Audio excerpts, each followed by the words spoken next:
Hi, welcome back to our class in chemistry. Today, we're going to discuss about the valence shell electron pair repulsion, or this is known as the VSEPR.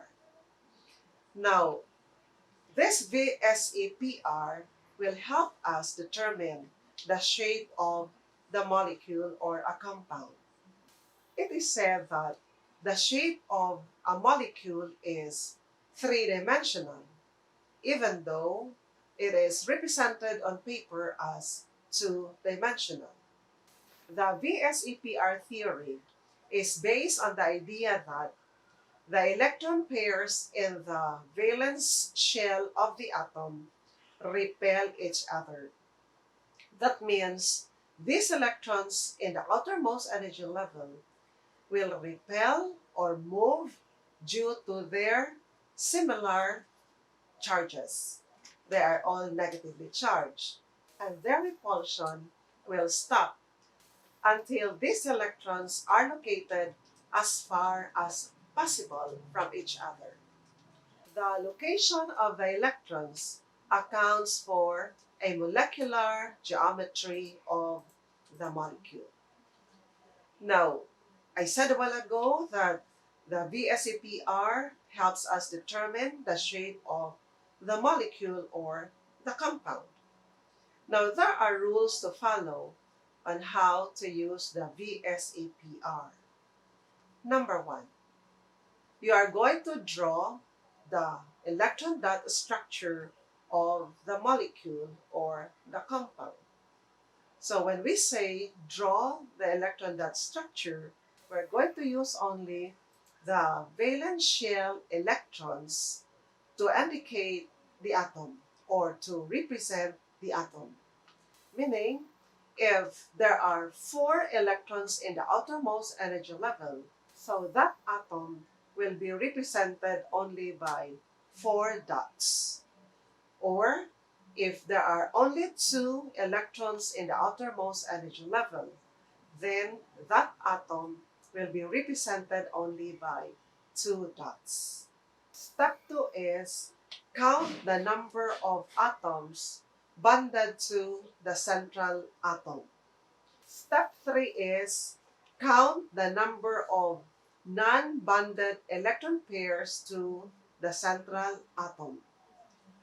Then step 4 is add the number of atoms bonded to the central atom to the number of non-bonded electron pairs to the central atom.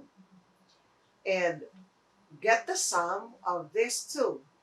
After getting the sum, you are going to refer to the table which I have sent to you on the shape of the molecules. For example, we are asked to determine the shape of methane.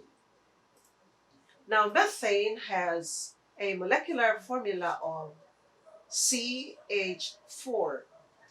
So, what must be the central atom of methane?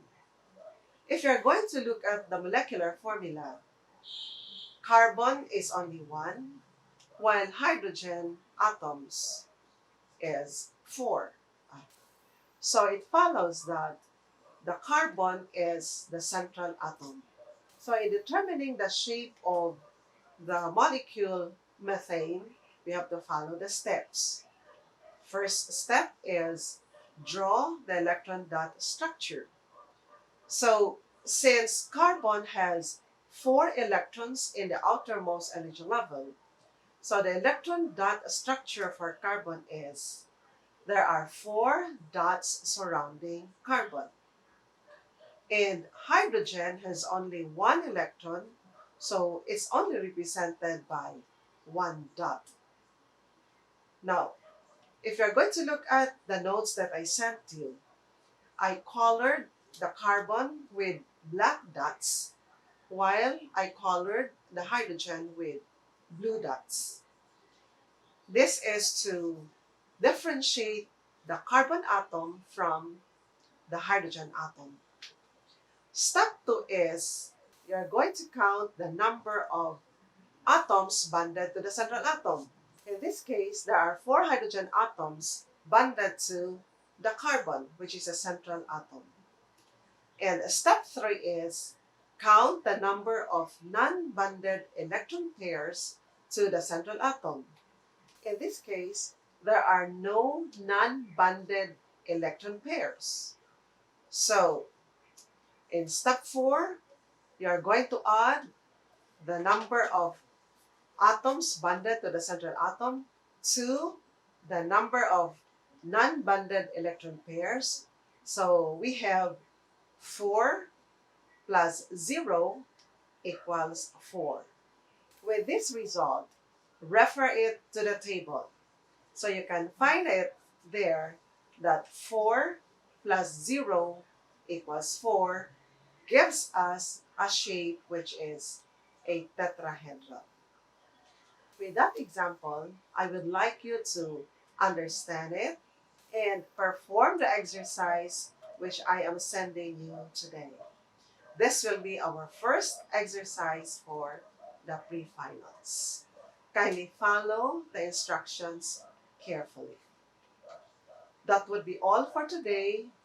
This is your teacher, Professor Nisitas Ruiz of Holy Name University.